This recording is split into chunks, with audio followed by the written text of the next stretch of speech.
Johnny Manziel is likely one of the most electric football players of all time.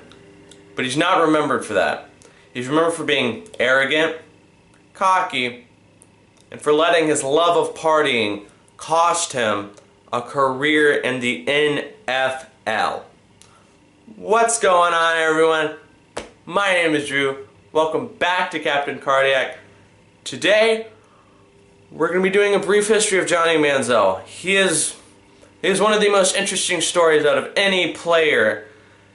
So, buckle in because this story is gonna get very, very interesting.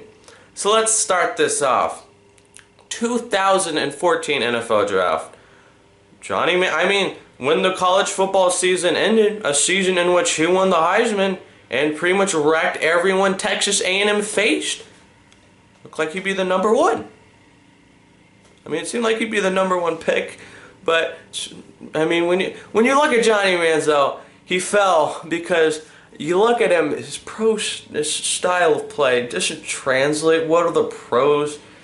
And he's cocky, and rookie quarterbacks are already cocky. So if you get a rookie quarterback who's infamous for being cocky, you're gonna have a very, very hard time with that quarterback. So ultimately, lucky Browns, lucky us. He fell to us in the 22nd pick, where he traded up with the Eagles to take him. Oh gosh, I do not like revisiting this. But when we drafted, please go back and watch some Manziel draft compilations. They're just funny. The amount of screaming and the amount of propositions that we're going to go to the Super Bowl is quite funny. But just look at Manziel when we draft him. The guy's miserable and he's scared. So, oh boy, poor Manziel. But the thing that makes me confused about this is Johnny Manziel texted us and he was like, "Hey, I'm ready to go. Pick me." And they're like, "This guy wants to be on our team. Trade up, draft him right now. We need Johnny Manziel in Cleveland." And that didn't work out very well, unfortunately. So yeah, Johnny Manziel came into the league in quite an interesting way. Just the hype surrounding this guy was crazy. Being a Browns fan at that time, everyone was like, "Alright, this guy is taking us to the Super Bowl. I'm ready for the Manziel era to start. It is finally gonna be the Browns' time. Let's go!" But didn't happen quite like that. But Johnny Manziel in a preseason game, in his first moments in the league, when you think you're trying to act good and impress your team, he flipped the bird to someone in a preseason game against the Redskins and got fined $12,000. So that's a nice way to come to the league. And then nothing really happened with Johnny Manziel. He played a few plays throughout the season, and then when we were getting blown out in a game against the Buffalo Bills, took out Brian Hoyer, said, "Hey, let's put in Manziel." And he scored a rushing touchdown. I was talking about the amount of hype that came from Manziel when we drafted him. There's nothing compared to this. Everyone's like, "This guy is going to be the next Peyton Manning. He's going to be an all-time great." Just because he got one rushing touchdown, mind you.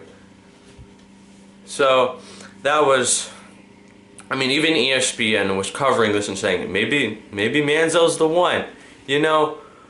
So obviously Manziel made one play, and then, alright, week 15, hey, start him against the Bengals.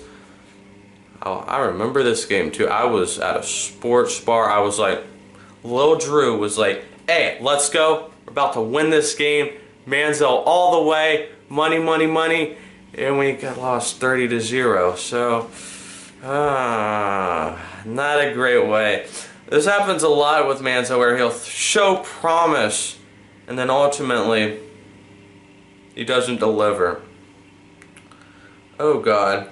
Then a game I was actually at, was when we were at the Carolina. It was when the Browns played the Carolina Panthers. I remember going to that. Manziel played horrible, and then he got injured. He got a hamstring injury, and then people cheered when he got injured. If you're a sports fan, you go to a sports game. Even if a guy gets injured, even if you hate this man, don't cheer at him. That's rude. Like, you know. But he got injured, and he exited the game. Was out for the rest of the season. And then, nothing really happened to Johnny Manziel over the offseason. Then, week 1 of the next year, the New York Jets, starting quarterback Josh McCown gets a concussion. He put in Manziel. Wait, he gets a passing touchdown. Oh wait, he had a pick. 2 fumbles. Back up. So yeah, Johnny Manziel, not... It's like he threw a passing touchdown, and then ultimately he cost us the game. And so yeah, then we went on to play the Titans the next week. Johnny Manziel started, and we won 28-14.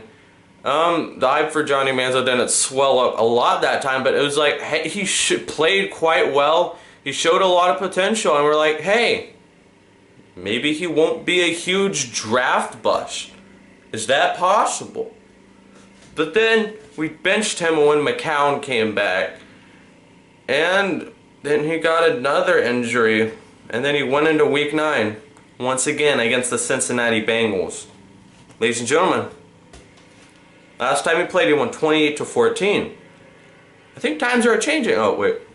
Lost 31-10. Never mind. But regardless, we started him the next week, week 10, against the Pittsburgh Steelers, and he threw 372 passing yards. And I know you're like, all right, Manziel won a game, a big game against the Steelers? Heck yeah. Or did they lose? If they lost, I bet it was close. He threw 1 touchdown in that game, and we lost 30-9. So that was quite an interesting game. That was the thing with Manziel, is oftentimes in losses, he'd have a ton of like 300 passing yards, but his touchdown to interception ratio wasn't the best.